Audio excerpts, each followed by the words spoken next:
நீங்கள் பார்த்து கொண்டிருப்பது ஆம்ஸ்டாங் டிவி.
அழியாவரம் பெற்ற மொழி, அமிழ்தெனும் மேலான மொழி, செம்மொழி என்னும் மகுடம் சூடிய எனது அன்னை தமிழை வணங்கி இங்கு வந்திருக்கும் அனைவருக்கும் எனது மாலை வணக்கத்தை தெரிவித்துக் கொள்கிறேன்.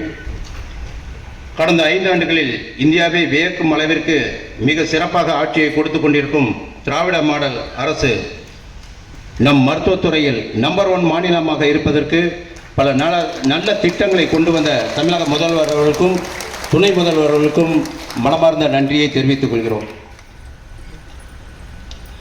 அன்பின் உருவம், அறிவின் ஊற்று, பண்பின் சிகரம், எளிமையின் வடிவம் என்ற வரிகளுக்கு பொருந்தி நிகழ்ச்சிக்கு தலைமையேற்று வருகை புரிந்துள்ள சிறப்பு விருந்தினர் மருத்துவம் மற்றும் மக்கள் நல்வாழ்வுத்துறை அமைச்சர் அவர்களை வருக என வரவேற்கிறோம்.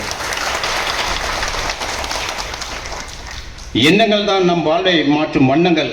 நம்மில் உயர்ந்தவன் தாழ்ந்தவன் என்ற ஏற்ற தாழ்வுகளை அகற்றி ஒரே குடும்பமாய் வழி நடத்தி கொண்டிருக்கும் நமது பொது சுகாதாரத்துறையின் இயக்குனர் அவர்களை வருக என வரவேற்கிறோம்.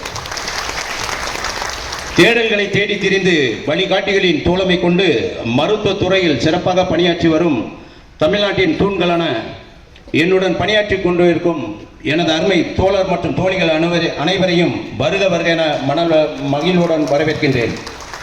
பொது சுகாதாரத்துறையின் கீழ் ஆய்வு நுட்பனராக சுமார் 3000க்கும் மேற்பட்டோர் பணிபுரிந்து வருகிறோம். 2020ஆம் வருடம் கொரோனா காலத்தில் 1409 நபர்கள் எம்ஆர்பி மூலம் 2 வருட ஒப்பந்த அடிப்படையில் பணிக்கு சேர்ந்தோம். திமுக அரசு பொறுப்பேற்றதிலிருந்து தமிழ்நாட்டின் முதலமைச்சராக ஐயா மாண்புமிகு ஸ்டாலின் அவர்களும், துணை முதலமைச்சராக மாண்புமிகு உதயநிதி ஸ்டாலின் அவர்களும், துணை அமைச்சராக மாண்புமிகு சுப்பிரமணியன் ஐயா அவர்களுக்கும் பொறுப்பேற்றதிலிருந்து இன்று வரை சுகாதாரத்துறையின் மூலமாக மக்களுக்கு பயன்படும் வகையில் பல நல்ல திட்டங்களை அறிமுகப்படுத்தியுள்ளார்கள். அதில் குறிப்பாக நலம் காக்கும் ஸ்டாலின், மக்களை தேடி மருத்துவம், நீரிழிவு பரிசோதனை, கர்ப்பிணி தாய்மார்களுக்கான பரிசோதனை, கல்லீரல் பரிசோதனை, சிறுநீரகவியல் பரிசோதனை போன்ற எண்ணற்ற பரிசோதனைகளை மக்களுக்காக உருவாக்கப்பட்டது. இந்த அனைத்து பரிசோதனைகளையும் சிறப்பாக செய்வதற்கு நமது சுகாதாரத்துறை அமைச்சர் அவர்கள் ஆய்வு நுட்பனராகிய நம்மை முழுமையாக நம்பினார்கள். அதில் எந்த ஒரு குறையும் இல்லாமல் மக்களின் நலனுக்காக எங்கள் பங்களிப்பையும் பணியையும் சிறப்பாக செய்துள்ளோம்.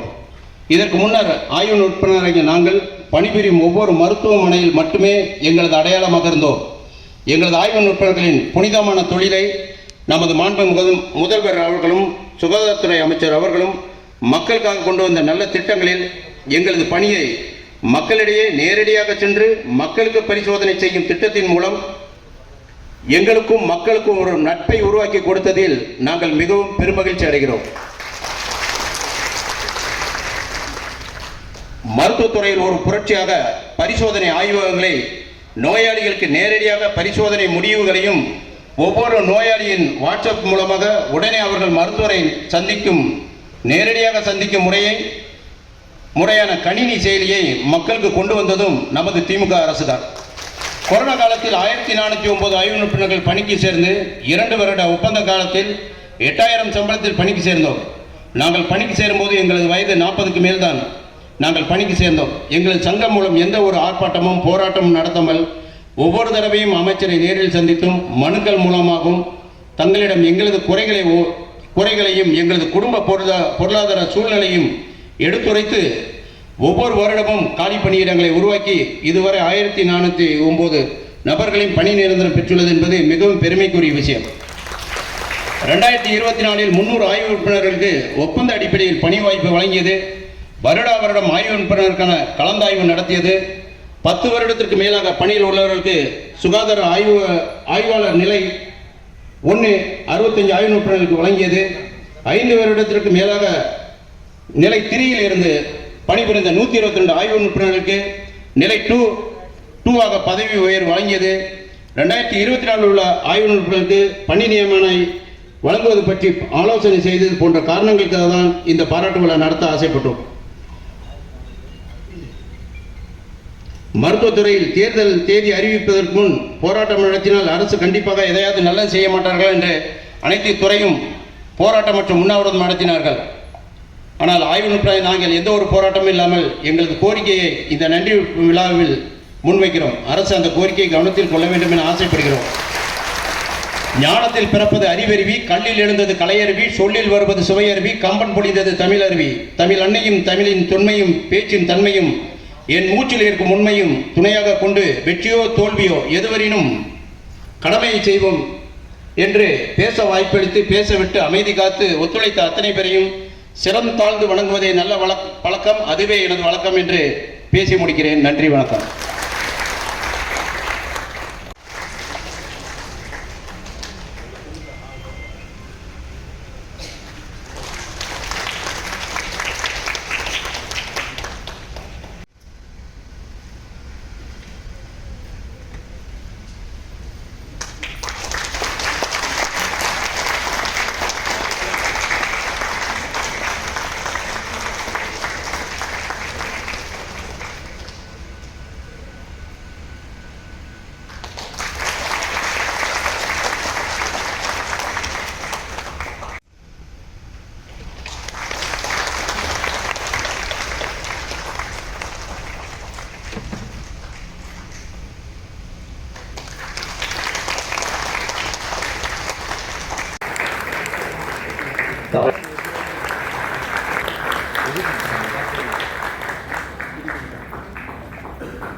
Yeah.